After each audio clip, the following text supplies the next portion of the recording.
بسم اللہ الرحمن الرحیم۔ السلام علیکم۔ تاریخ کا مطالعہ کرنے والوں کو خوب اندازہ ہے برطانیہ نے خلافت عثمانیہ کا موجودہ سعودی خاندان یعنی حجاز و عرب کا قابض خاندان اور اردن کا قابض خاندان شریف مکہ کی مدد سے اپنے جاسوس لارنس آف عربیہ کے ساتھ مل کر کیسے ختم کیا اور فلسطینیوں کی پیٹھ میں چھرا گھونپا گیا۔ یہ دونوں آج بھی مغرب اور اسرائیل کے غلام خاندان ہیں۔ یہ بات بہت کم لوگوں کے علم میں ہے کہ سعودیوں نے خادم حرمین شریفین کا ٹائٹل بھی خلافت عثمانیہ سے چرایا۔ یہ لقب سب سے پہلے 22 جنوری 1517 عیسوی سے سلیم اول نے اپنے لیے رکھا، جب سلیم کے دور میں ہی خلافت عباسی خاندان سے عثمانی خاندان میں منتقل ہوئی اور مکہ و مدینہ کے مقدس شہر عثمانی سلطنت کا حصہ بنے۔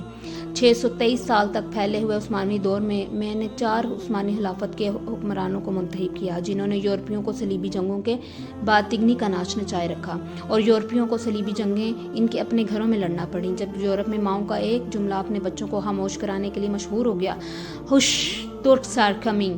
تاریخ کے طالب علموں کو پتہ ہے کہ کیسے مسلمان 2 طرح کے زوال کا شکار ہوئے، ایک سیاسی زوال اور دوسرا علمی۔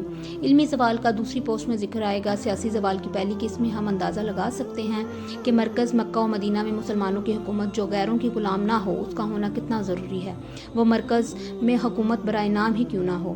پہلی جنگ عظیم کے بعد مسلمانوں کے اتحاد کے شرازہ غیروں نے نہیں بلکہ ان کے اپنے سعودیوں اور شریف مکہ نے مل کر بکھیرا۔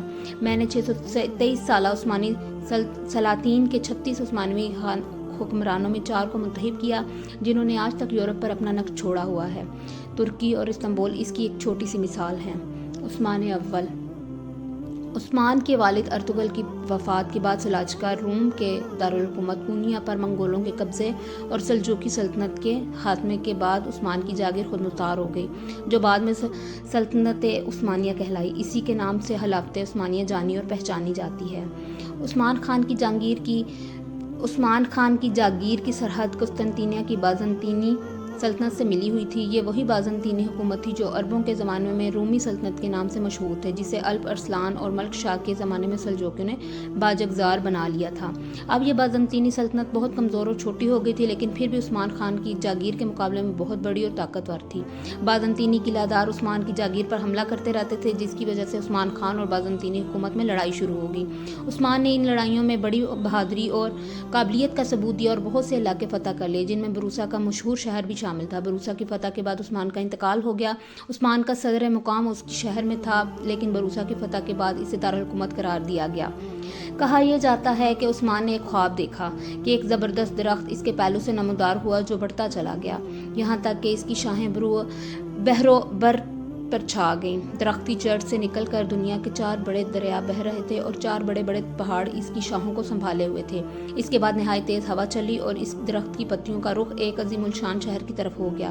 یہ شہر ایک ایسی جگہ واقع تھا جہاں 2 سمندر اور 2 بر اعظم ملتے تھے اور ایک انگوٹھی کی طرح دکھائی دیتا تھا۔ عثمان اس انگوٹھی کو پہننا چاہتا تھا کہ اس کی آنکھ کھل گئی۔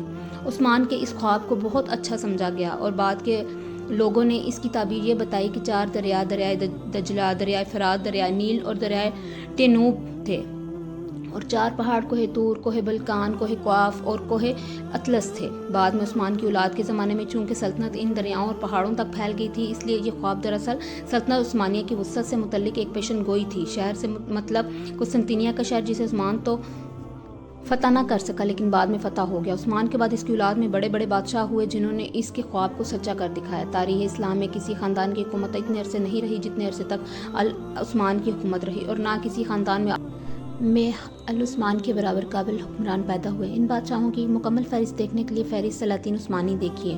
امید کرتی ہوں کہ آپ کو ویڈیو اچھی لگی ہوگی۔ ویڈیو اچھی لگے تو ویڈیو کو لائک کر دیں اور نیکسٹ پارٹ دیکھنے کے لیے چینل کو سبسکرائب بھی کر دیں۔ ملتے ہیں نیکسٹ پارٹ میں۔ اللہ حافظ۔